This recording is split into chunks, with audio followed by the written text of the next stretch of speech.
What's cracking, big dogs? Welcome, Bike, to the channel. Welcome, Bike, to the headquarters. My name is Nicholas. That is Mr. FB God. That is Mike Me Up on Twitter. Make sure you're following them on Twitter. Make sure you are subscribed to the Bunkbed Breakdowns YouTube channel. They're doing Dynasty content each and every single day. Not on this channel, on their channel. Linked in the description. Week 1 fantasy football is almost in the books. We are we're in the fourth quarter. Giants versus Steelers turning into a shit show. We have veins popping out of Snacks' head probably right now. And then we have the Titans, Broncos right after that. We're just going to kind of run through week 1, our takeaways from all the games, some of the big facts that we came away the weekend with going forward, maybe some trade targets at the end and dynasty and redraft. And, we'll let Noah celebrate probably the only win that the Chargers are going to have on the year. Big Bengals win. Joey Burrow's first start in the NFL. Sloppy looking, but hey, a win's a win, right? Yeah, we'll take them however we can get them. It's not going to come very often. No, it won't. All right, Michael. I'm not going to tell you to close Excel again. I have problems. All right, hit that intro.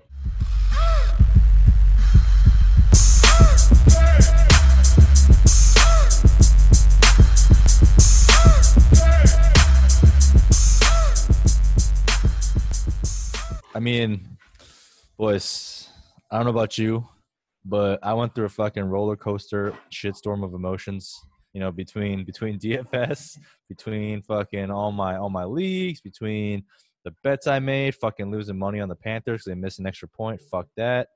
Like, dude, I had to honestly compose myself after week 1 before recording Market Watch Mondays. So I was just sitting there on my couch like, holy fuck, man, football's back. Wait, DFS a lot of shit happened.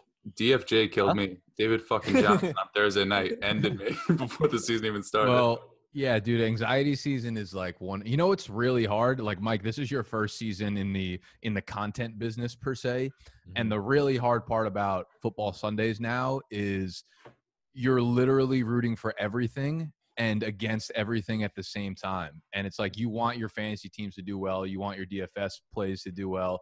You want all the people that you helped with like sit starts to do well. And it just can't happen. So one way or another, there's so many negative feelings going into your mind, and it makes me like semi-hate football. So football's bike, but it's not welcomed back into this fucking headquarters. My favorite part is telling somebody to start Christian Kirk and then 4 hours later being like, well, that aged well. I'm like, I'm sorry. I didn't know he was going to catch one pass for 0 yards. If I did, I wouldn't have. Yeah, there are a few phrases that are like auto blocks for me on Twitter during this time of the year. That didn't age well is like up there number 1. If I get that, it's an immediate block. It's an immediate no in the comment section. Yeah.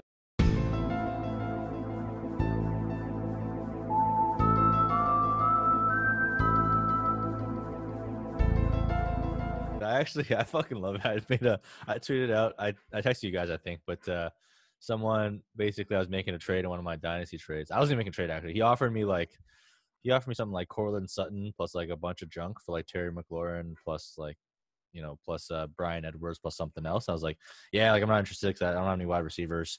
But I'm trying to get rid of Raheem Moser. I'm willing to trade him for like another wide receiver depth piece. And he hits me back. Cortland Sutton straight up for Raheem Moser. I just fucking smashed it so quickly. And I tweeted it out.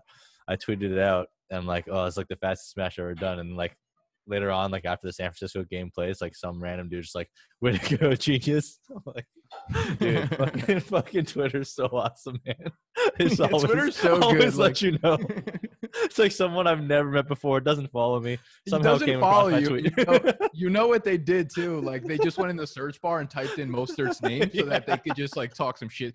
There was people that were going back. Like I tweeted out about Brandon Cooks like 2 weeks ago. Like I can't wait for Brandon Cooks to blow up on Thursday Night Football. And then they're like, Brandon Cooks has a hamstring injury. So I tweeted out like, for the record, don't start Brandon Cooks over Will Fuller. And then like 2 weeks later, we have like people going back to the Brandon Cooks tweets that don't follow me. And I'm like, literally just go fuck yourself. It's so good, man. It's so I good. love it. I fucking love it, dude. You just have to laugh. I'm like, dude, like life is too good for me to really get upset about like a David Johnson tweet. Like this is not going to fucking phase me. All right. We're in laser vision. We're in week 1. Let's talk some actual football. Yeah. It's so good though. Cause now that it's actually happened, enough of these fucking hypotheticals, enough of these, like, what if they did this? What if this split happened? We have like real live football football data to go after. We got fucking adoptions happening with Devontae Adams adopting the entire Vikings secondary for the entire game. Jesus fucking Christ. We got Adam Thielen garbage time locking in that wide receiver one status. Clearly the only game in town. I think the most interesting thing is I tweeted out earlier today, but I think 14 wide receivers exceeded 40% of their team's air yards. And what that means is like the amount of distance that the ball travels in the air is how much they have, right? And the reason why that's important is because the longer the ball travels in the air, the better they are for fantasy. So you want guys like deep targets at the end of the day. They're just like more valuable targets. Let me ask you, targets. because we had Devontae Adams fathering people, and then we have Michael Thomas getting absolutely sunned. And I bring it up with these two because I would say that their dynasty value is probably closer than people care to admit between the two, right? I just had someone ask me, Georgie Memes, he's like, what do you think the dynasty value is between these two? I'm like, it's probably not that far apart because someone in our league who has Michael Thomas offered him Michael Thomas for Devontae Adams straight up because the one who has Michael Thomas won the league last year. And he's like, and I just beat him in week 1. So he's already like panicking. And he's like, I might give it up just so I don't lose, the next 3 weeks in a row. So he's someone who's contending immediately, and he's panicking on the fact that Michael Thomas has the high ankle sprain. Michael Thomas is talking about how he can play through it, but like we've seen this story before with a Saints skill player trying to play through a high ankle sprain. It was not the best thing for that player. So listen, I gave up what your thoughts on that are. I gave up on believing in playing through high ankle sprains when Barkley couldn't do it. As soon as I saw that Barkley couldn't do it, I've immediately written off anyone else as a high ankle sprain. But I think they're pretty close, man. I personally still have Tyreek Hill as my wide receiver one dynasty, which is probably not a popular take. But I think that tier 1 wide receivers, they all just go back to back. I mean, especially now that like Michael Thomas has a high ankle sprain, if you could just flip him for Devontae Adams, especially as a contender, like I don't see anything wrong with it. Yeah, like they're the same age. They're in similar situations, like the only show in town, but it's really the only show in town in Green Bay because New Orleans, obviously, they brought in Emmanuel Sanders, they have Jared Cook, but they also have Alvin Kamara, who's a bit younger, so he's going to be around there. Both guys have older quarterbacks that are aging. Drew Brees, I believe he's on the last year of his deal. If Jameis Winston somehow takes over, we'll see what happens, but that guy's more interested in like staring at his Microsoft Surface than actually watching the game. And then Aaron Rodgers like Mike possessed this past week, and I think that he's just on a fuck you tour for the entire NFL, and he's just going to be an animal this season. So getting like half a season worth of like iffy production out of Michael Thomas this year, as opposed to like hopefully a full season out of Devontae Adams, might make me lean Devontae Adams over Michael Thomas in the long haul because they're basically like the same age. And I think heading into this year, Devontae Adams like was my wide receiver one just because you could expect him to see like 30+% of the team's targets. Yeah, I actually just shipped off Devontae Adams. Great timing right before this, but mainly because I was in a rebuild. But I shipped off Devontae Adams, Raheem Moser, another great ship off. Raheem Moser and Tariq Cohen for Hollywood Brown. 2021 first, 2022 first, 2021 second, 2022 second. So value-wise, like it's actually value-wise probably on the Adams side, but like as a rebuilder, like you can't be too picky and choosy when you're selling studs because not everyone has like fucking bunch of like a war chest of first to give up, right? So I kind of took what I had and hopefully I hit on a couple of those first starts. And I think Marquis Hollywood actually came out too. That's another good topic, right? I think we brought this up before. Marquis Hollywood Brown versus Christian Kirk. And, I've actually recently come around a little bit on Marquis Hollywood, mainly because of what you said, even before he blew up, actually. But just like looking at like someone, his profile, what he's done, and then what his value rise has been, the actual historical trends for someone of that profile is actually pretty good. So disregarding his collegiate breakout profile, because, I kind of adjust my approach where if someone comes to the NFL and kind of proves something, I'm going to like tend to weight that more heavily. Same thing with like Mclaurin, but it's like you kind of like stop looking backwards and you start looking at the numbers that are like more recently. I think like maybe segueing off that, like Baker Mayfield, the Browns offense was, oh my God, they were so bad. And it makes you think like Baker was so prolific in college. And it's like, okay, was it just because he was playing behind the Oklahoma offensive line who were like 30-year-old men playing against 15-year-old high schoolers in college? He has Mark Andrews throwing the ball, Hollywood Brown, CeeDee Lamb throwing the ball. Joe Mixon. Where do you go with Baker in a dynasty super flex league? Because if you own Baker on your team, whenever you invested into him was probably an early round pick. Like even this year in super flex dynasty startups, like you probably had to use a 4th round pick, if not an earlier one on him.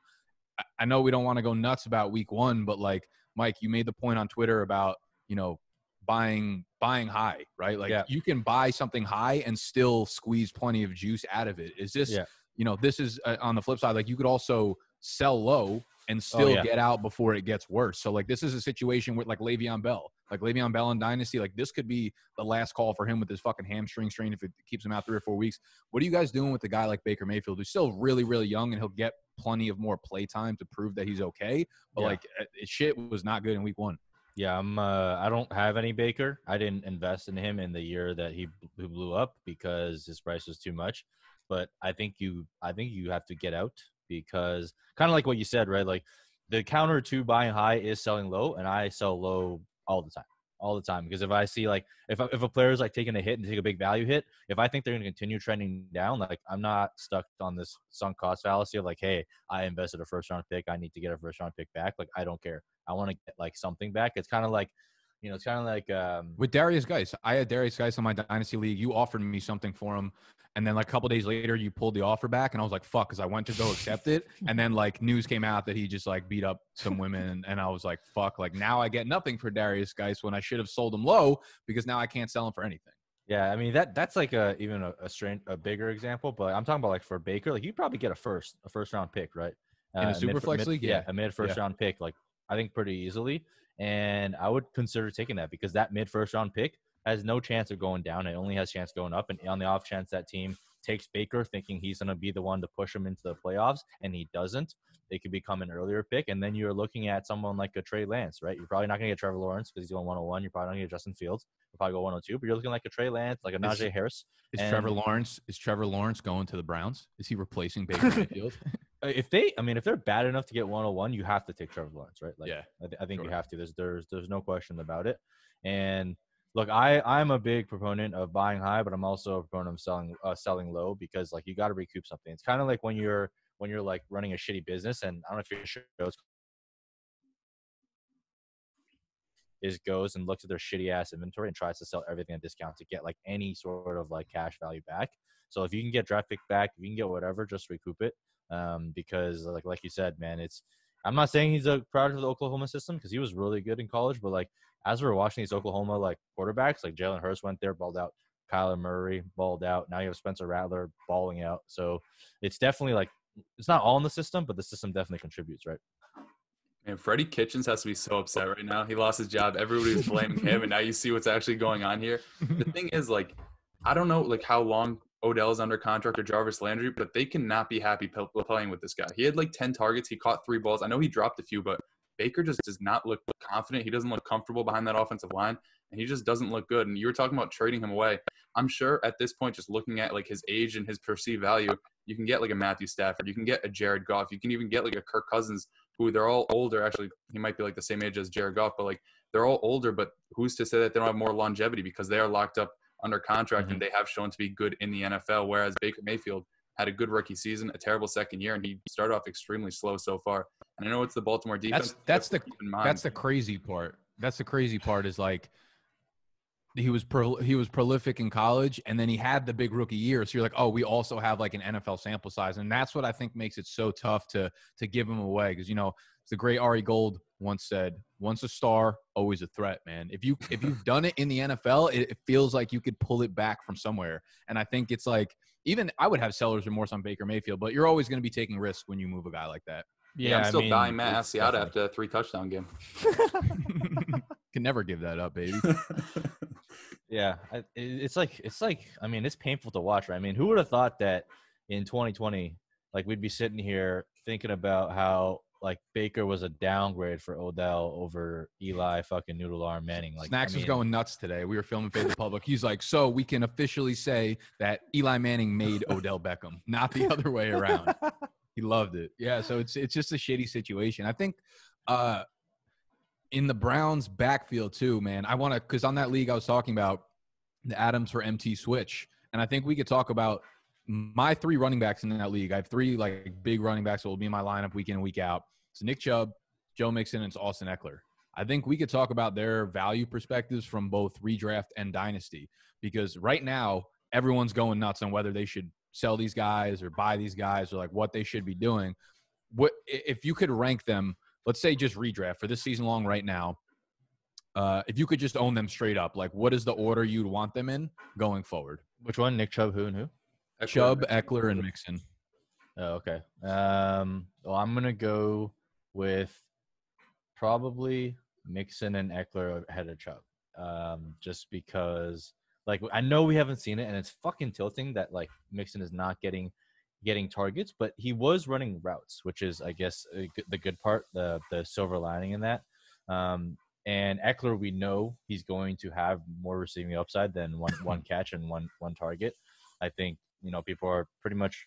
I don't think they're actually. I think they are overreacting a little bit on Eckler, because like it's something that we know he's gonna do. Like nobody's expecting 100 targets again without Phillip Rivers, but we also don't think that Tyrod Taylor is only gonna target him 16 times, right? So the truth kind of falls somewhere in between, and I just don't think Chubb doesn't look like he has that upside, and he definitely yielded more groundwork than I thought he would to Kareem Hunt this game. Yeah, it's tough to like really get perspective from any of these games. I think like Eckler had 20 touches in this game. He had 20 touches twice all of last year. Most of them are groundwork, and the valuable work on the ground is the goal line, which went to Josh Kelly. But again, like not to, but also to rip on the Chargers. They're not going to be like Tyrod looked like shit. They're not going to be in many games, or at least like have this kind of game script where it dictates Austin Eckler carrying the ball 19 times. Like they play the Chiefs next week. Yep. If Austin Eckler doesn't have at least like 5 or 6 targets in that one, that's when you start to worry and say like, oh shit, like maybe this offense will not actually run through Austin Eckler in the passing game.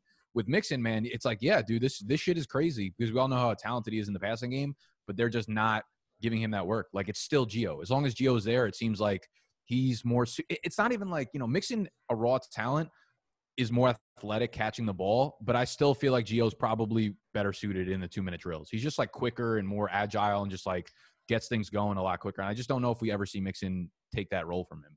Yeah, that's why for me, I would probably rank them Eckler, Chubb, then Mixon, just because on the flip side of what Austin Eckler saw, I don't think there's going to be many game scripts. Like, obviously, the Browns suck, but I don't think that there's going to be many game scripts where they're down 30 the entire game. And in the carries that he did see, he looked very, very good on them. Obviously, you can't tote the rock 20 times a game when you're getting your ass beat by the Baltimore Ravens. And although, like, Kareem Hunt also looked good, I don't know. Nick Chubb is way too good of a running back to limit him to 10 touches a game. They're probably going to be a lot closer in other games this season than what they were this past week, especially playing like the Cincinnati Bengals twice this year. The Browns do have a tough schedule, but he just looks way too talented, and he's getting the role that we kind of expected him to get. Whereas Joe Mixon, I think ever since like his last year in Oklahoma coming into the season, his rookie season, I think we just expect him to walk into 50 targets.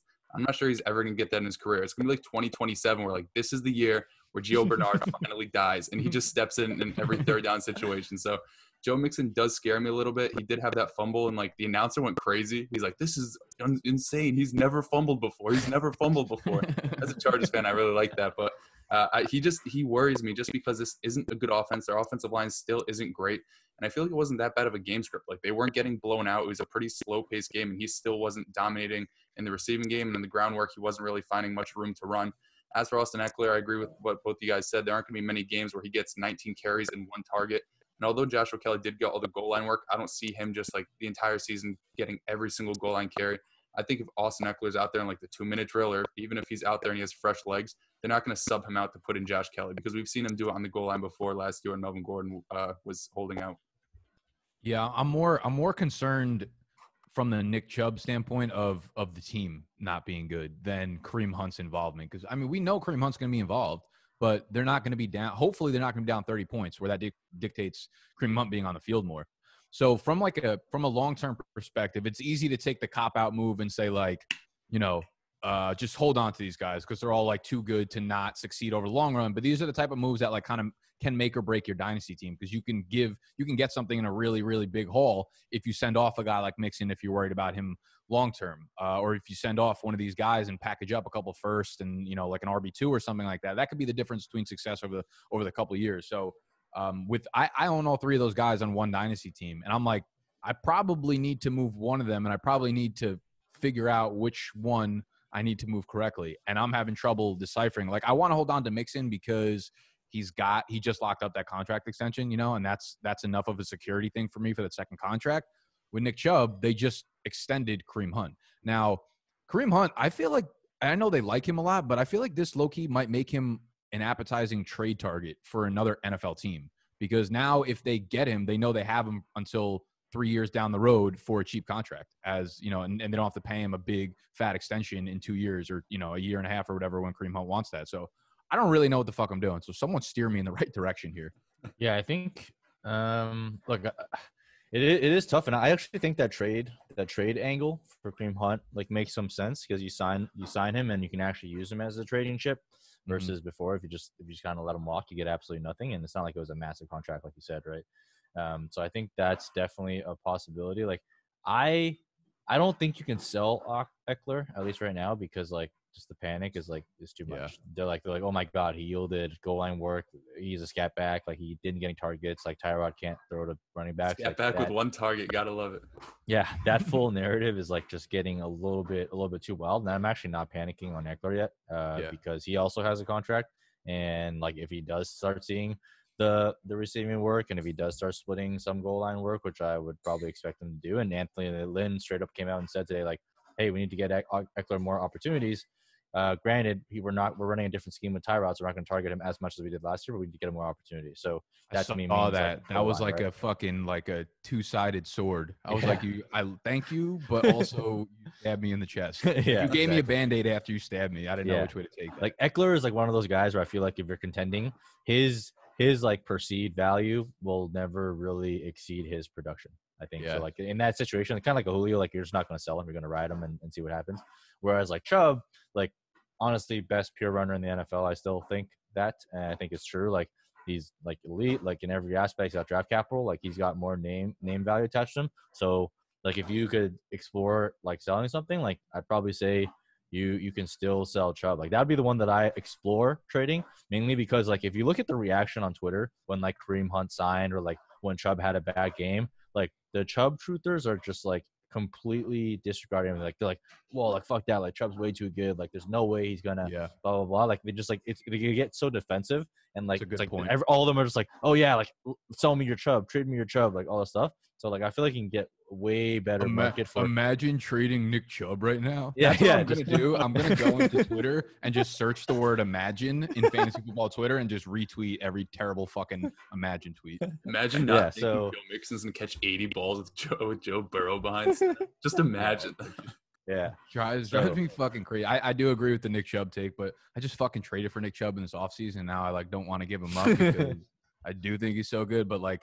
There's just a lot of fucking red flags right there in Cleveland right now. And you're right. Like he'll always have the highest perceived value because he's not built like Austin Eckler. And he's already proven that he can run for, 1,400 yards when he needs to. And I don't know. You're right. The value on a guy like Nick Chubb is, and he's still so young too. So it's going to continue to be there for a couple of years. Yeah. And he's a beast. And like your common guy's going to go to player profile and be like, this guy looks like Saquon Barkley. And that's like the bottom line. That's what he looks like. Game over. I would explore trading Chubb, just because like at least with Mixon, like you have guaranteed volume. Like would the targets get there or not, I'm not sure, but like there's going to be games where he just gets like literally 30 touches and there's zero threat to him on the goal line, right? There's like Gio's like kind of a threat, but honestly, like he's not even really a threat. It's just like they're not throwing the running backs, period. All he does is cap Mixon ceiling a little bit, like the ceiling the perceived ceiling that we think Mixon could get to one day. Yeah, it's just not going to be there as long as Gio's there. But that doesn't mean he can't have like a 20-touch floor. Yeah, exactly. And like Mixon has zero threats on the goal line. There's just like no question on the goal line if it's carry, it's going to Mixon. That there's like literally zero threats. So I think the certainty there is pretty good. Austin Eckler, you don't have as much perceived value, so you can't really sell him, and then that kind of just like process elimination leaves Chubb. Yeah, I also think the Bengals are trying to build the right way too because they invested in left tackle. They did get Billy Price, who I'm not even sure was like still on the team. He's always hurt. And then they got what seems to be a franchise quarterback in Joe Burrow, despite not having a great debut. I think just the way that they're building their team lends it to be a good situation for Joe Mixon down the road. Hopefully he is involved in the passing game. As I said before, we've been saying that for a long-ass time, and it hasn't happened yet. But he seems to have a pretty good situation. I would argue that his perceived value right now is a little bit lower than Nick Chubb's, because we've never really seen Joe Mixon hit his ceiling, whereas Nick Chubb in his rookie year, the second half was incredible. His second year was very good as well. And even though Kareem Hunt is there, like he still put up, 70, 80 yards last game against a pretty tough Baltimore front seven. So I still think that he has the highest perceived value because he looks the part of an NFL workhorse back, although the passing down work is there. I still think people are low on Austin Eckler just because he's an undrafted free agent and Josh Kelly's like a 4th-round pick that runs in a straight line and scored a touchdown week 1. So I don't think he's somebody that's worth selling just because, as Mike said, like his perceived value isn't as high as the amount of points he's going to actually give you on a week after week basis. They just extended the guy. Their offensive line is better than it was in the past. So I'm still pretty high on Austin Eckler. So again, that leaves us with Nick Chubb on the trade block. Yeah. Speaking of Joe Burrow, what do you guys think about the premiere of the number 1 overall pick? You know, the chosen one, the guy who was supposed to like break the rookie TD passing record and have all this passing yardage, which I thought was a little bit crazy. But like I thought you know he did pretty well, to be honest, considering what he was up against. Like the Chargers D-line is no slouch. Their secondary is no slouch. They got fucking Chris Harris Jr. locking up Tyler Boyd all day in the slot, and then you got Casey Hayward on the outside. I'll tell you what, man. I think they left a lot on the field, statistical. Like when you're looking at from the numbers, like AJ Green left about a buck and 2 touchdowns on the field, not by his fault. There was, you know, a toe tap that he didn't get in. There was a Burrow overthrew him on like a 40-yard touchdown by a couple feet. There was the touchdown with like 3 seconds left where he got the offensive pass interference. So I think like for all intents and purposes, you look at the box score, obviously it wasn't good for Burrow, but for the first rookie start, again, not the easiest first matchup. I think he'll be fine going forward. Like, I mean, he flashed that athleticism that we're all pretty high on, and I think the arm will get there in time once he gets a little more on-field time with his guys and Tyler Boyd's not getting locked down by Chris Harris. But really looked really – like AJ Green looked really good. Him and that connection looked really, really good despite what the box score ended up with. I liked what I saw from Burrow. I just think we're obviously spoiled with what we see from rookie quarterbacks now in like debut games, and if it's not 403, you know, we're not impressed by it. But no, what'd you think against your boys? Oh, I loved everything Joe Burrow did last night. It was very good for me, but I do like that he showed his rushing upside. I'm not sure if it was like a design run or whatever he scored on, but it was like a 23-yard scamper or something. He like followed his blocks well. He found his way to the end zone, and then he didn't do too well passing the ball, but I think that just kind of works hand in hand with his rushing ability, because if he is being pressured like he was last game, he's going to be able to run. If he isn't getting as much pressure and he does have a clean pocket for once, he's going to be able to hit Tyler Boyd and AJ Green deep down the field. So I think his kind of dual threat ability that not many people give him respect for some obvious reasons, I think that should be a little bit more respected, like a Gardner Minshew or Ryan Tannehill, what they bring to the table. And I think for fantasy purposes, that gives you a very, very good option. Like Daniel Jones this past game that just ended, he absolutely sucked, but he threw like 2 touchdowns and he ran pretty well. So that gives you a good enough fantasy floor, and he has a ceiling that he can bring with his legs or his arm on a week-to-week basis. So although it wasn't a great statistical performance for him, just looking at the box score, I think he showed a lot of upside. Other than that little shovel pass to Giovanni Bernard that like Melvin Ingram intercepted with one hand. If a D lineman intercepts you with one hand, I love Melvin Ingram, bro. Melvin Ingram's kind of like the GOAT. Like I love him after Hard Knocks. He's just so fucking like cool, calm, and collected, and just a beast on the field. He put a lot of they had a lot of pressure on Burrow in this game too. I think that was the other thing. Like everyone's super excited about the Bengals kind of turning things over.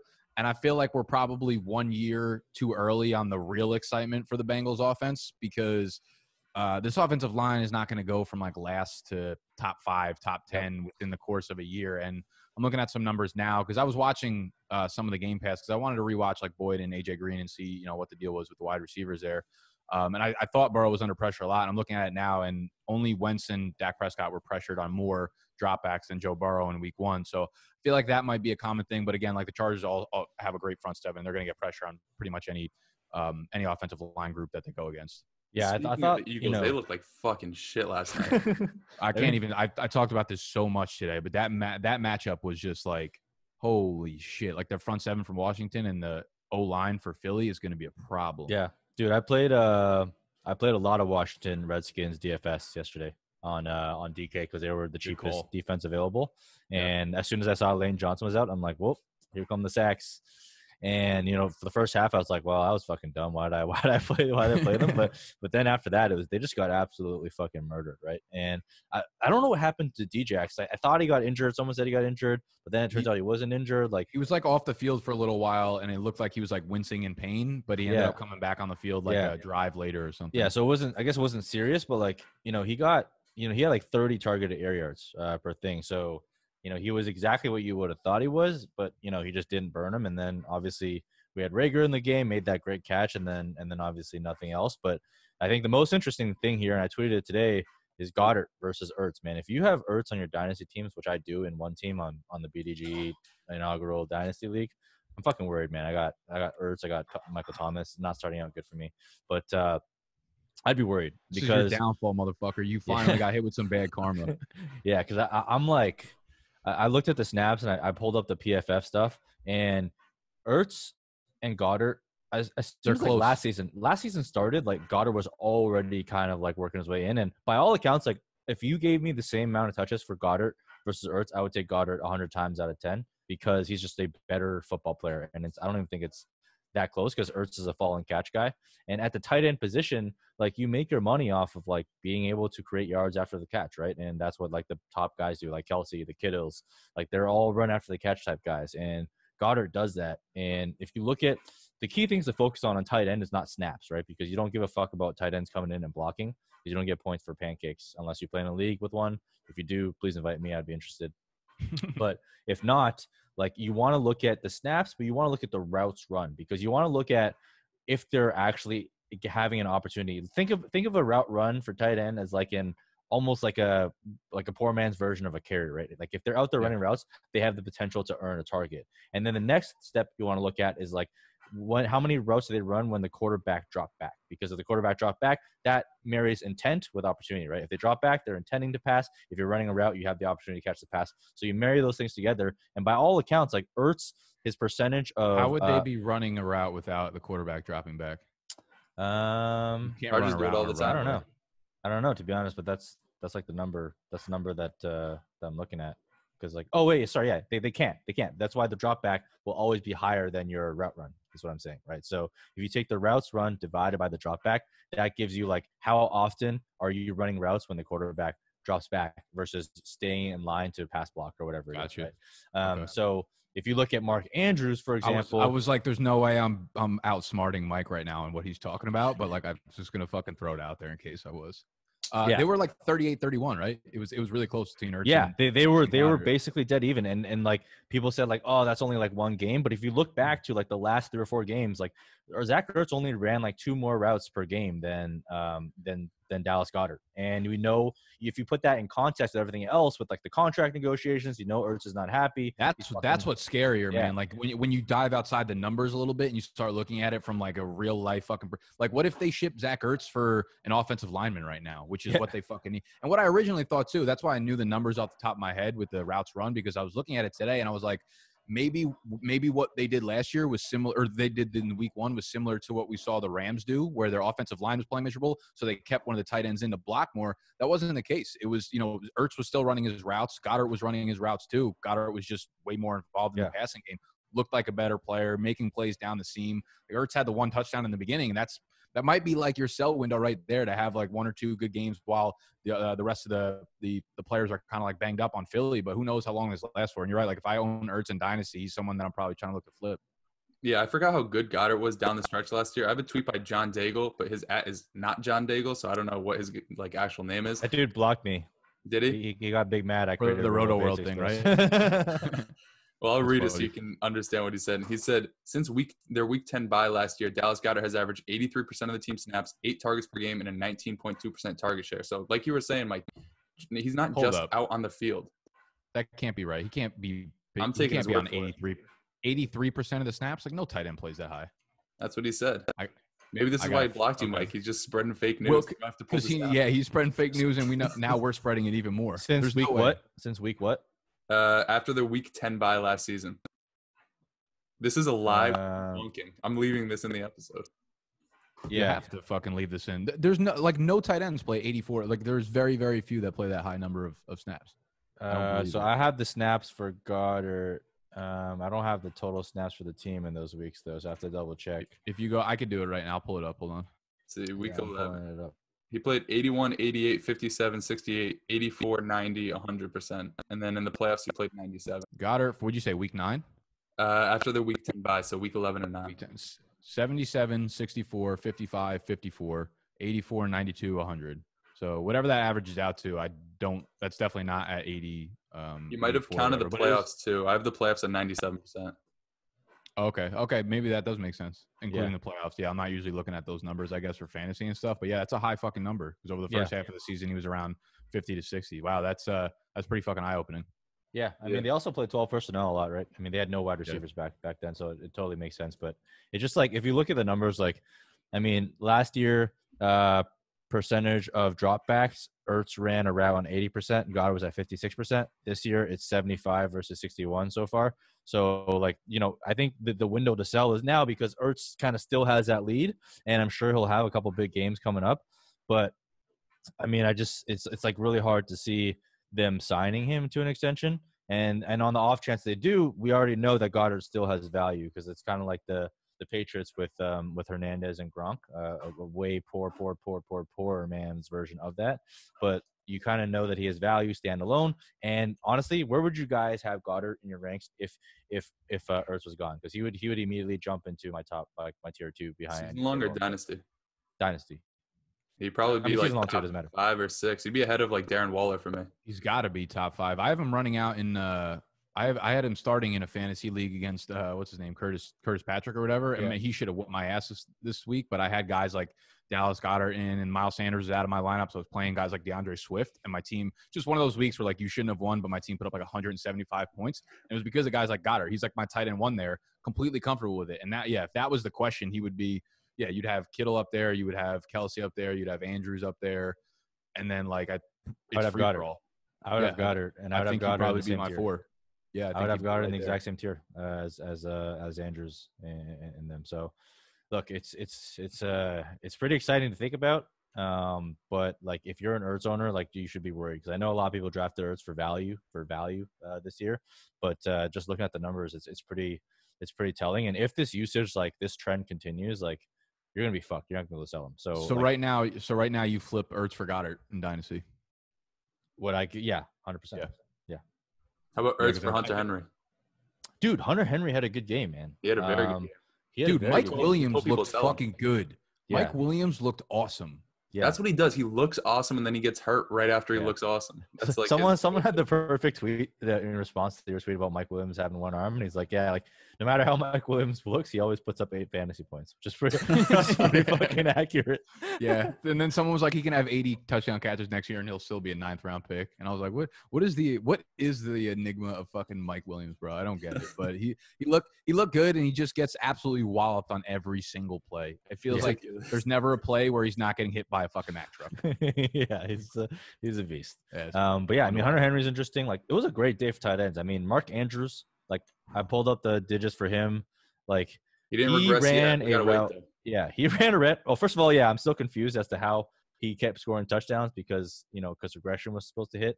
I have no idea how it happened, but he ran a route on 93% of the team's dropbacks compared to 62% of the team's dropbacks last year. He played 71% of the snaps compared to 41% of the snaps last year. So I was told he couldn't play more than 40% because of his treatment, whatever the fuck he has going on with him. Like, I literally like brought people on that were doctors, and they're like, "No, that's not why," because they can contain that during the games. People are like, "No, that's the asthma or whatever the fuck he has is going to keep him off the field." So Mark Andrews.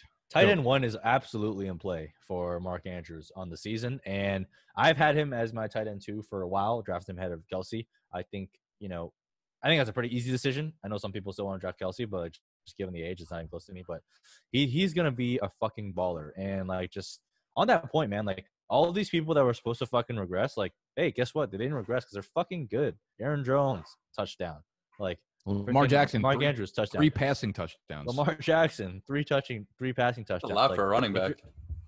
If you're fucking good, you're gonna score. Like, the simple concept of regression is people going back to the average. And if you still don't realize that the average is made up of people above the average and people below the average, I cannot fucking help you, man. I don't know what to say. Like, the regression drones are just killing me right now. Sometimes it's too easy. Like, Mark Andrews is the only guy on that team that catches passes that's over like 5'8", and that team's in the red zone every fucking play. Like, who do you think's going to catch those balls? He's like so good, it's ridiculous. It makes when people start just talking about regression over the actual fucking situation, it drives me crazy, dude. There was a live bet on DraftKings Sportsbook, or maybe it was FanDuel Sportsbook. They put Saquon Barkley over 9.5 rushing yards for the second half. 9.5 rushing yards. And like I saw just people tweeting it out, like, thank you for posting this. Someone originally posted it and everyone took the bet and he didn't get it.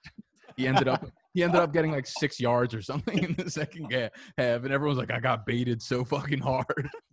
I'd be so pissed. He ended up with fewer rushing yards than Ben Roethlisberger did.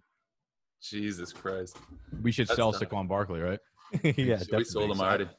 I think Pittsburgh's defense is just so fucking good. They are incredible. TJ Watt is incredible. People say Clyde Edwards-Helaire is a bad goal line back, but like when you watch the game, he had nowhere to run. The same thing this week. Like people aren't going to say Saquon Barkley's a bad running back after this game. Like you watch the game, they had no offensive line helping them with that pass rush and the way that they were stuffing the run as well. Like he had nowhere to run. You're not going to sell a guy because they play the Pittsburgh defense or like the Houston front line. You just gotta wait it out. There's like 15 more weeks of this to go. So let's talk about that. I mean, I've crowned the anti-CEH people as mental gymnasts because the amount of gymnastics they have to go through to actually discredit him has been absolutely outstanding. But I mean, the stuff we're seeing this week now is like CEH like did not get targets in the game. He did not convert. Like he had 6 goal line carries. There is no world where getting 6 goal line carries on the Kansas City Chiefs is a bad thing. If you convert at the average of 30, like 1 in 3, you would be talking about a 3 fucking touchdown game. They're just like all that means is that he's going to have multiple 30-point games over the rest of the season. Like I brought it up so much throughout the summer once CH got drafted. I was like, dude, in the games, this exact stat in the games where Patrick Mahomes is the starting quarterback, the running backs for the Chiefs average like 1.75 touchdowns per game. No different in that game. Like he should have been in multiple. I think the better question becomes from a redraft perspective right now. This point forward, you taking JT or CEH? CEH. Ooh, I'm taking CEH. You gotta take CEH. They showed their cards with Nahim Heinz. Like they clearly want to use him very, very heavily. But I mean, the receiving work for Taylor was crazy. I think Jonathan Taylor had a higher percentage of targets on routes run than anyone. Like he got targeted on 50% of his routes, which is incredible. Like I tweeted out that tweet after CH blew up and had no targets. I'm like, hey, what's going to happen when Jonathan Taylor goes out and has like 6 catches for 80 yards? Ended up with 6 catches for 67 yards. So I was a little bit short, but it's crazy, man. I think to me, like this is a positive, right? Like both the guys showed something that we were concerned about, right? Everyone's concerned about CH being a goal line back because he's small. Guess what? No concerns anymore.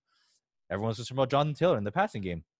Guess what? No concern anymore. No drops. He was incredibly effective. His first touch, obviously explosive. This guy hit fucking like 20-something miles per hour, like within the 4-yard like burst of the edge. Like he is going to be a fucking problem. CH is going to be a fucking problem. Like I would just be happy if you got JT in the 3rd round of redrafts. Yeah. Jesus Christ. You're going to pretend like you're upset about Marlon Mack getting hurt, but like go fuck yourself. Like, you're so happy about it. Yeah, he would have been like 1/4 of his way to killing us on our bet with Animal. He would have been like 6 out of 28 catches on his way there. So that would have sucked for us. I'm glad that we get to see JT in the starting role now because like there's going to be the debate that went on all summer was the JT versus CH, and now we have a very fair playing field because it's not like it's not like anyone else is in the way and we have to wait for next year for JT to get a shot. Now it's rookie. Situations are exactly what we talked about all summer, and now we get to see them flat out play. So it's going to be really exciting. I mean, it's cool that we get to watch both of them just do their thing. It's going to be fun. Totally agree. I'm super fucking pumped. I think it's going to be a light show, man. And I think CH he just looked incredible. Like, especially on that TD run. Like, I mean, he clearly knows what he's doing. Like, he has the vision. He has, like, the step. And the scheme is working out perfectly for him in the run because he has so much space to work with. So and, shifty. Like, when a linebacker lines up like one-on-one, tries to tackle this guy on the open field, it's just not going to work, right? And I'm just fucking excited. I mean, on the flip side of that, though, Cam Akers looked fucking awful. Cam Akers didn't look at all. He just closed he ran up the middle. Dude, like, he was just like, there was like no change of pace. Like, every time he got the ball, it was just like one speed directly into like wherever he thought. He just did what we thought Malcolm Brown would do, and Malcolm Brown did what we thought Cam Akers was going to do. It was ugly, man. But I don't know. There's something about me just tells me the talent will eventually win itself out over the long. Like, there's no way we're going to look back and be like, yeah, Malcolm Brown carried the ball 275 yards, 275 times this year. Darrell Henderson's going to get work back in. I think that will end up being a committee and being a really tough situation to have confidence in starting one of these guys. Yeah. Are you guys comfortable putting some, like, out of all the guys that we didn't expect to blow up, like Nahim Heinz, Malcolm Brown, James Robinson? I want to talk about him in a little bit, but James Robinson, like, who are you most comfortable putting your fab on? Because I think that's going to be a question on most people's minds. Like, for me, I'm not even touching Heinz, to be honest with you. I think he's gonna be too expensive to overprice. But I'm more comfortable trying to bid on someone like Malcolm Brown, just get a couple starts out of him before like Cam Akers takes over. But I'm willing to blow everything. I'm willing to blow it all on James Robinson. I don't know about you guys. How do you guys feel about that? Pause. No, I'm actually really high on Malcolm Brown. As you said, even if it's a few weeks, like the role that he saw, he got the goal line work. He had 4 targets, and he was pretty efficient. He actually looked decent out there playing. Like their offensive line isn't great, but they seem to want to commit to him against, like, it was supposed to be a high-scoring game against the Dallas Cowboys, high-octane offense with 3 wide receiver ones. Mike, I know you love that narrative. They didn't look all too great out there. I know they do have a few tough matchups coming up, so maybe that's like the passing the torch to Cam Akers, but I think you still get like 2 to 3 more good matchups out of him just because of the workload that he's going to see both on the goal line and in the passing game. Nahim Heinz, I am a little bit higher on him than you, Mike, just because Phillip Rivers, all he does is throw to the slot and throw to his running back. And like we made the argument, oh, he's had Danny Woodhead, he's had Melvin Gordon, he's had all these guys who can catch, he's had Keenan Allen in the slot. It just turns out like the guy doesn't want to throw downfield, and he showed that with Nahim Heinz. Nahim Heinz was in, I don't know the exact amount of like touches he got in the red zone, but even when Marlon Mack was playing, like he got the red zone carry and he scored on it. So I'm not sure what they're trying to do with him in this offense. He's like 180 pounds and he might be the goal line back for some odd reason, but I still think he's gonna be somebody that sees like 4 to 5 targets a week out of the backfield. He's gonna be mixed in between the 20s because it seems like that they like him in that offense.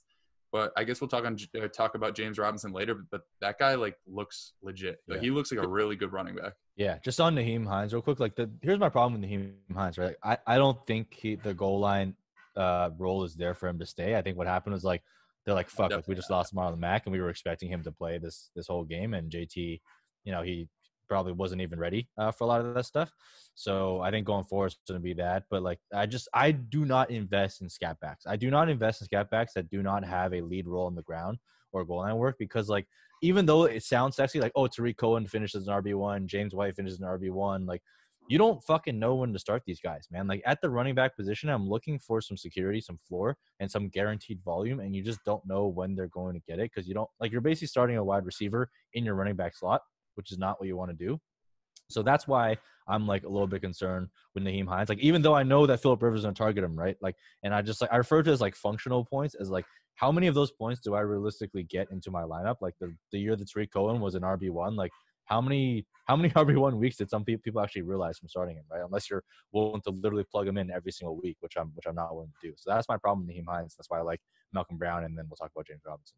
Yeah, I think Nahim Heinz, I do feel like is going to be too flashy for me to want to buy in on. There's so many comparisons with like, is Nahim Heinz this year's Austin Eckler? No. The problem with that is even if he had Austin Eckler's role from last year, he doesn't, like, Eckler had multiple touchdowns of like 40, 60, 80 yards. Nahim Heinz is a career like 3.5 yards per carry guy, a career like 6 yards per catch guy. He has no ceiling on big plays and explosive plays. So you have to have the volume there in the passing game, or else he's not going to get you those fantasy points. Whereas Eckler last year could only get 11 or 12 touches, but probably get into the end zone or, you know, turn one of those into a 40 or 50-yard catch. So I think he's going to have a big role. Like the Colts seem really adamant in doing that, but I just don't think he has anywhere near a ceiling of the explosive plays that we get from guys who are in his role, or the ones that you want when you're grabbing a guy in his role. When it comes to James Robinson and Malcolm Brown, like James Robinson, just the fact that they trust him that much is like really a confidence booster from a fantasy play, because I think he now has a Leonard Fournette floor. And I think what I'm excited to see is what happens when the Jacksonville Jaguars are in game scripts that we expected them to be in this year, right? Because like Minshew threw the ball 20 times and they won the fucking game. Like that's not something that we're going to see happen week in and week out. And we'll probably more so see Minshew throw the ball closer to 30, 35 times a game. And when that happens, you know, do they turn more to throwing the ball to the running backs? Does James Robinson get 4 to 5 targets a game? Because if so, if he's getting 100% of the fucking goal line or the running back carries plus 4 to 5 targets, James Robinson could be like a sneaky like RB16, RB15 in fantasy if he's going to keep that up for the remainder of the year, you know? Yeah, that catch and run he had was ridiculous. He like hurdled 2 people in one jump and kept going. It was reminiscent of that Saquon Barkley run against Iowa in college where he jumped over 2 guys. Probably got like 25 inches higher than what Robinson got on that jump. But like he Barkley had more fucking hurdles tonight in tonight's game than he did rushing yards. Yeah, he was real shitty. But I don't know. I was kind of surprised by him. Like I knew what his stature was, like 5'9", like 220-ish. He just like looks bigger than that on the field. Like I know I'm like full film grinder, but like he looked like he could handle the workload. He obviously saw like a bunch of touches. He looked good between the tackles. I know that offensive line isn't great, and the Indianapolis Colts are supposedly like they're supposed to have a good defense. But he was tearing them up pretty early, and then he got that one reception later on in the game. Chris Thompson was a non-factor. The other two running backs, like Raheem Armstead, doesn't seem like he's going to be back anytime soon. IR. Goes on like a 3-week IR. So I think if he runs away with the job early, like he's not going to cede it to anybody in this offense. Like Chris Thompson is extremely one-dimensional, and those other two guys have never done anything in the NFL. So I think he put his best foot forward week 1 against a pretty strong defense in a game script that like we weren't expecting it to end up that way. But I think if they do want to throw, he's somebody that can catch the ball out of the backfield as we saw week 1. And he can definitely run between the tackles. Yeah, I think we saw what we thought would play out, right? Like Leonard Fournette leaving, like it gave a big boost to James Robinson, but also gave a big boost to Laviska Shenault, who had a pretty damn good debut. I mean, I felt like a fucking proud father because all three of us have been standing this guy for quite some time since the draft, and he went out and balled. But like, man, James Robinson looked good. Like I'm not a film grinder at all, but when I was watching him run, like he just looked fucking good. I mean, honestly, he looked better than like Leonard Fournette did last year, running behind the same team, the same O-line. Like, granted, he does not have the top end speed. Like that was abundantly clear that Fournette has. But like in terms of like just getting those 5 to like 10 yards, like he can absolutely do it. And he had 100% of the team's carry. So, I think there's a lot of fluff that goes around, a lot of coach speak that comes leading up to the season.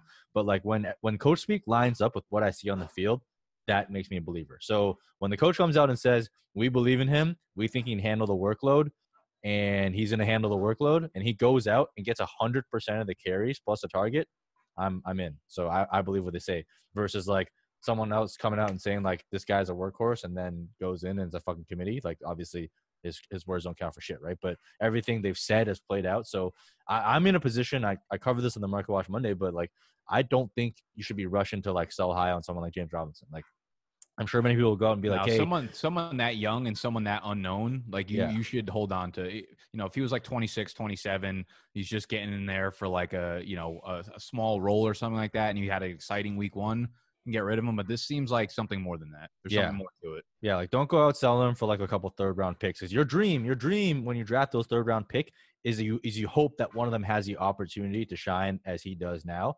And like we said, Ezigbo is on IR, fucking, Raheem Armstead is on IR and he fucking stinks. So by the time they come back, like this could just be his role, and you could be looking at Leonard Fournette. And the Jacksonville Jaguars have every incentive to keep him. This is an undrafted free agent. You have an undrafted free agent at running back. You have an undrafted free agent at quarterback, both on their fucking rookie deals. Like that opens up the world. Even if they're both just average, like NFL average, that opens up the world for them in terms of roster construction elsewhere. So I think it's an exciting one. You got to hold on to him. I'm not selling him for anything. I don't even know if I'm going to sell him for a second. I'll probably sell a couple for seconds, but like I'm not selling him for anything less than a 2021 second in Superflex formats at this point. So you're saying I should decline Scott's offer of a 2021 first or 4th? He offered me a 4th. I counter offered with a 1st, and then he sent me 2 4ths. So I'm really thinking about it right now. Scott's the goat. Fuck a 4th. Scott's the goat. Now fuck a 4th. I'm gonna make a T-shirt that says "fuck a 4th." That's our fucking motto. We never trade for 4ths. Yeah. Fuck multiple 3rds. Like unless you're getting a second, like just don't even consider it. Just straight up delete that from your box because his upside is worth it. Like we're not saying it's gonna be an RB1, but like this is a potential starter that you'll have in Dynasty. And starting running backs don't come by often. And I think I compared this situation most commonly to like Philip Lindsay, right? Like when he had his rookie season, undrafted free agent, came out of nowhere, a lot of buzz in training camp. Coaches says he didn't get the job. He went out, balled out, and everyone like rushed to sell high. And then you basically sold off on a 1,000-yard rusher. And I think that's what we can kind of see from James Robinson. Someone just tweeted, I thought Philip Lindsay was kneeling for the anthem, but he's just so short. I was like, that's so fucking disrespectful on like multiple levels. Yeah, like you're just hitting ricochet shots on everybody. It's fucked up. Philip Lindsay's life matters. All right, motherfucker. All right, that was a pretty good week 1 recap. I feel like. Is there any like, I guess lower named guys for dynasty purposes that kind of caught your eye that you think?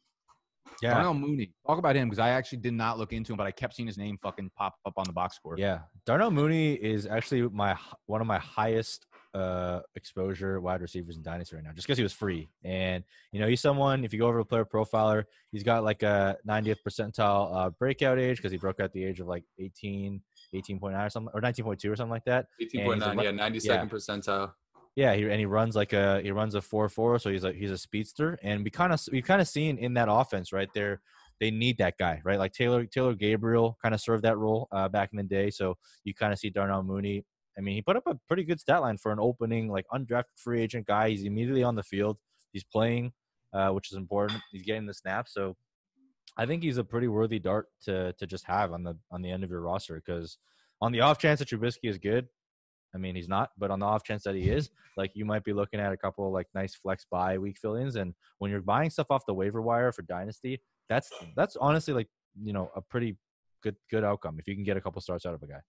Yeah. I talked about this kid Quintus Cephus out in Detroit too. 10 targets, played all on the outside, so he could be completely back to the bench once Kenny Galladay's back there, because Danny Amendola seems like he's got the slot thing pumped up. But like, there's not many guys that you're going to find that get 10 targets sitting on your Dynasty waiver wire. Mm-hmm. And those guys come in the beginning weeks, right? So you have to throw as many darts as you can in weeks like 1, 2, and 3, because maybe 1 or 2 of them stick. But like, you don't typically find those guys at the end of the year. Like, maybe every once in a while you'll get kind of lucky on a guy like Russell Gage, who pops out in like week 13 or some shit that you're not really excited about. But this is the time where we don't know. Like, we didn't have preseasons.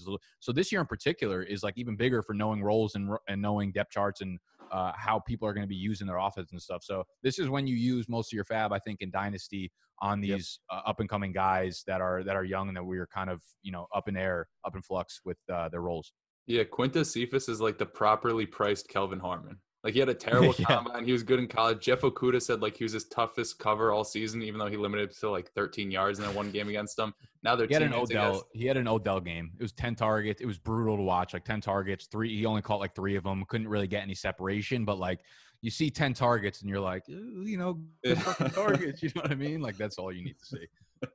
Yeah, I think in both situations though, like probably the 3rd or 4th receiver in Detroit and like the 3rd receiver in Chicago, like, obviously those aren't sexy pickups, but when you look at your waiver wire in Dynasty leagues and like Chris Hogan staring you in the face as the number 1 guy, like, I'd much rather take a shot on either one of these guys on the off chance that somebody on the team either gets moved or injured and they get to play and find their way on the field like Cephus did. Yeah, the key is in Dynasty, you don't want to roster guys like Danny Amendola unless you really you're like struggling for depth, like, because those guys, the chance of them increasing in value is literally like 0, right? Because they're going to give you like 1 or 2 weeks. Nobody pays for that anyways. So you want to like take more shots on stashing some of these like young guys just in case they do like work themselves into a role. Did you guys see like Gabriel Davis? Like, he's someone that I've been stashing on the Buffalo Bills. He's at like some pretty good training camp. But I didn't actually watch that game because Josh Allen fucking stinks. So he was on the field. He didn't really like do much though. I don't think. I think he caught like 2 balls for 15 or 16 yards. But I felt like I kept seeing his name kind of pop up in the box score. I have him on a couple taxi squads too. Yeah.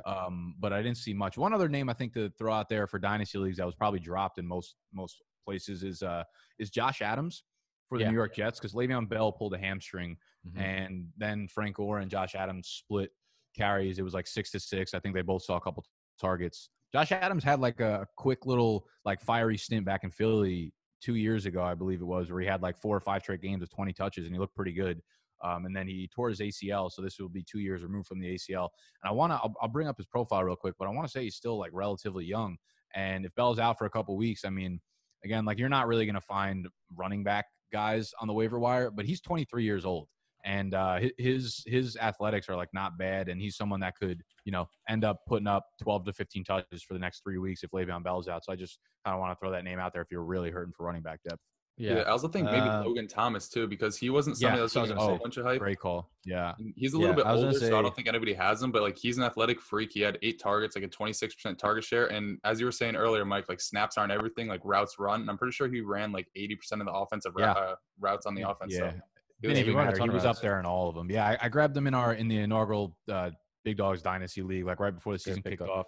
Yeah, I got him in the Scott Fishbowl too, but I've got like actually I have Kittle, so he's probably a good feeling for that kind of work. Yeah, Logan Thomas, he got so much buzz in Redskins camp, and they were like, yeah, he won the starting role like flat out, and there's no one else to pass to besides him and Terry. So I mean this is like Darren Waller like all over again. You know what I mean? And he's kind of like that same prototypical build. I was gonna say, like, if we want to cover a couple of trade targets, like, I would try and acquire a Logan Thomas, especially in tight end premium leagues. If you're kind of starving at that position, where try and acquire him from people that think it is like a one-time fluke, and he might very well be a one-time fluke. But in terms of like usage, you could acquire him from me. Like I would ship him off right now. To be honest. But I'm glad I picked him up. But I would be more than willing to. So just to say, like, throw out some trade targets because I'm sure people would be willing to give him away. Yeah, exactly. So that's one. What do you guys think about Terry McLaurin? Like, are you worried? Are you concerned at all by what happened? Like, honestly, I faded him in DFS because like I didn't really want any part of Darius Slay against Terry McLaurin, even though like they're both great players. There's just like no reason to have him. But I'm not worried because he was a route participant in all of the dropbacks and he took no time off. So the opportunity is going to come for him. And honestly, Haskins looked not bad. So I'm still in on the Terry McLaurin trend. But I don't know. I want to hear from his number one fan. Yeah, I'm not too worried about it. I mean, 5 for 70 is fine. He had, I think, like 7 or 8 targets, so the participation was there. And this is another game where, like, I don't expect – one of the reasons you love Terry McLaurin for this year in particular was because it's the Redskins and they're probably going to trail so heavily, but that wasn't the case against Philly. I think we're going to see a lot more game scripts that are favorable to Terry. And it wasn't like he came out and put up there are a couple big wide receivers this week. I can't really think off the top of my head, but I know people were yelling at me like all fucking weekend that didn't have big games. That were much higher picks than Terry. Like 5 for 70 is nothing that didn't lose you your week. And I think that's like a nice solid wide receiver 1 outage for the Redskins right now. And he'll have his blow up games. Like they did target him deep a few times that they missed on, and those things will come. And there's just still no target competition between him and Logan. So one game of 5 for 70 week 1 is not going to be too dismantling for me. And like you said, Darius Slay was all over him pretty much all game. Yeah, you got to be like pretty spoiled to be upset with 5 for 70 against Darius Slay. Like looking at his upcoming matchups, the Cardinals, the Browns, the Giants again, the Lions, the Bengals. Like he's going to have a bunch of blow-up games. And we saw last year even being shadowed by Stephon Gilmore. He was like the first player in 3 years to put up like 50 yards when being shadowed by him. So we know he can do it when he's being shadowed by good players, as we saw with Darius Slay this past week. Like although it wasn't otherworldly, like he still produced decently enough for you that if you put him in your flex, you weren't completely pissed off unless you followed Nick and you drafted him in the 3rd round. But I'm not worried about him at all because this is a team that isn't going to be winning games 27-17 every other week. Maybe they do want to kill clock with their defense, but I just think that that's probably not going to hold up all season, especially with Dwayne Haskins under center. He's probably going to turn the ball over a little bit, create short yards for other offenses, and they're going to be playing from behind a lot. So I do think that it's his arrow is pointing up going forward. I don't think we should just expect like 50 to 60 yards every game out of Mclaurin because we saw him as a rookie outperform that basically every single week. Yep. All right. That's all we have for you this week. Make sure you tune in for the narrative. Make sure you check out the videos coming out at the end of the week, and then we'll be back here again with a full new slate of videos. Talk more shit about fantasy football. We'll be into week 2. Who knows what's going to happen in week 2, man? I don't know. Like, do you know? Nobody knows. So I don't know shit. David Johnson's going to officially kill me. Nah, David Johnson's going to bust. Baltimore, he's going to get eaten alive. Bet on all right. it. That's all, boys. Make sure you follow us. Make sure you engage. Drop some comments. Drop some subscribe. Make sure you hop over to our Bunkbed Breakdowns channel and subscribe there as well as the main channel. And, yeah, that's all I got. Later.